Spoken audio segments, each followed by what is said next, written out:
Hey guys, Ni Hao Ni Manila. Hao Manila. Ni Hao Manila. Ni Hao Manila. Ni Hao Ma.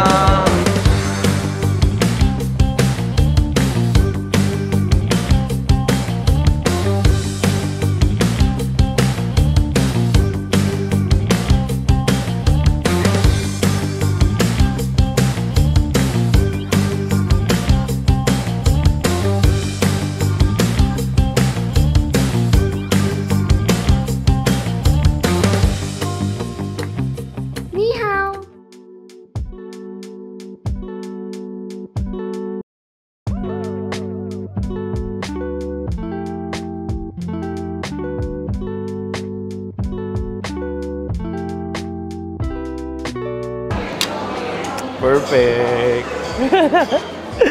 So, before entering, kailangan natin ano yung passport natin. Kailangan natin siya pakita kasi scan yung face natin. So, if you're wearing also glasses like me or cap, kailangan siyang tanggalin. Tara, let's go! Hey guys! Ni Hao Manila, DJ Razon here, a travel influencer from Manila. So guys, nandito tayo today sa Zhangjiajie National Forest Park, which is makikita nyo sa likod ko, ang famous Avatar Mountains na tinatawag nila. So actually, this is also the first national park here in Zhangjiajie. And nakakatuwa dito guys, ito ang inspiration dun sa Avatar na movie. So if familiar kayo dun, ayan, magpo-pop sa screen natin ang mga pictures. But guys, no, i-explore natin siya today and bibigyan ko pa kayo ng mga facts later. So tara!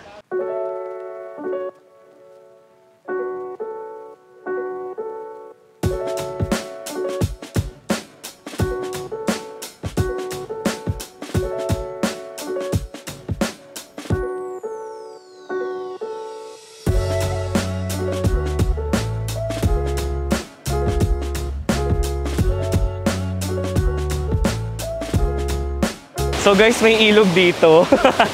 Ayan, actually siya sa mga Instagram spots, no, going sa sa taas. Kasi aakyat tayo guys, by the way, no. Isa sa mga dito kailangan nating gawin is makita siya from above, no. Kaya right now, ang dami na agad, no, tourist spot dito sa area.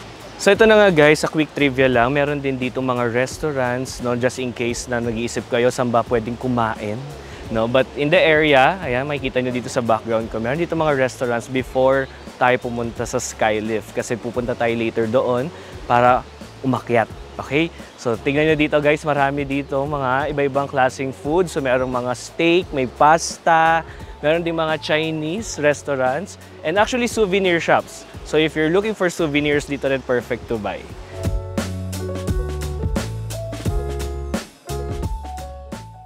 Leg day is real. Hindi natin sure kung ilang steps siya, pero ang taas.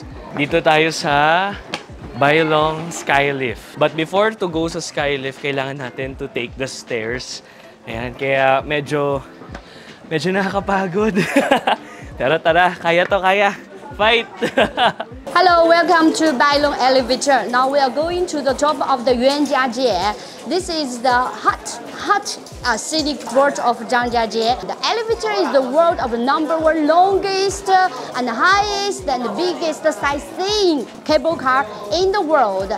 And it is the charming of the Zhangjiajie. It's very cool in the cave because the elevator totally is 326 meters high above the sea level. But actually, we just enjoyed the half, only 170 meters. Why? Because 150 meters are in the tunnel. The company just escaped the construction of the elevator from the bottom to the up to stabilize the elevator. So this elevator is safe, very safe. It was opened in 2004. Yeah, till now it's 20 years already. So trust me, it's safe. It is a wonderful journey, wonderful experience. This elevator has 2 floors. Look, the first floor and the second floor. And each floor has 3 elevators. It means it has totally 6 elevators together. So it can hold more than 160 person going up.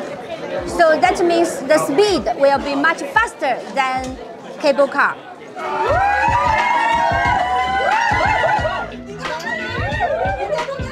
Wow, I like it.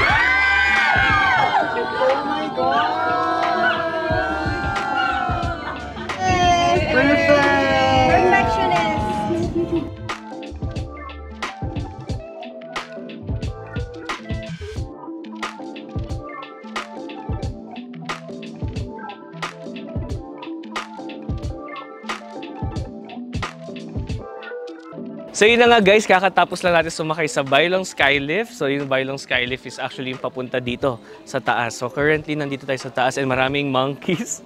No, beware lang lalo na sa pag may mga dala kayong cameras or maybe tripods or mga selfie stick kasi kinukuha talaga nila.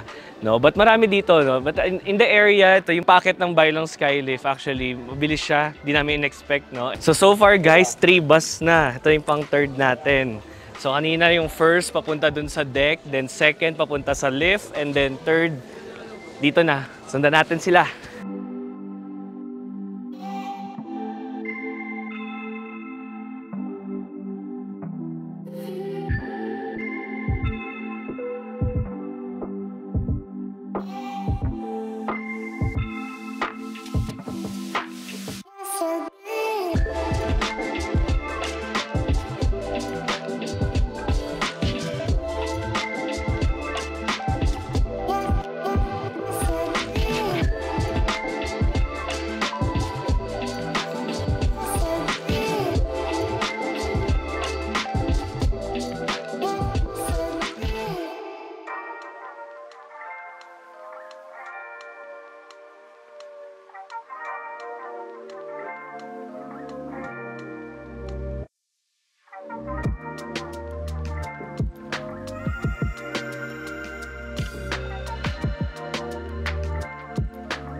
Ni hao guys! So I'm gonna be sharing my experience. Actually, sobrang breathtaking ng view. No, wala akong masabi kasi para talaga siyang nasa Avatar, no, yung experience. And nakakatuwa dito, lahat is very scenic, lahat very Instagrammable, no, kaya sobrang worth it. And guys, the fact na meron siya mga drone shots, no, pwede kayo magpa-drone shot dito for only 98 yuan. That's the best part na nangyari kanina kasi since kailangan namin siya for the content, no? And if you're making videos as well, you can do that drone shots.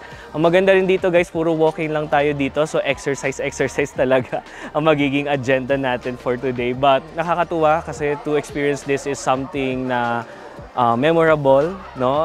This experience talagang tatatak siya sa akin kasi ma-nature talaga ako in terms of travel and seeing the formations, the rock formations and everything, sobrang sobrang mind-blowing experience for me. And that's it for today guys. I hope na enjoy nyo tong vlog ko sa Zhangjiajie National Forest Park. So I hope soon kayo naman makapunta dito. Again guys, follow us on our Instagram channels and of course subscribe dito sa vlog na ito. So see you again soon and Ni hao Manila! Bye-bye!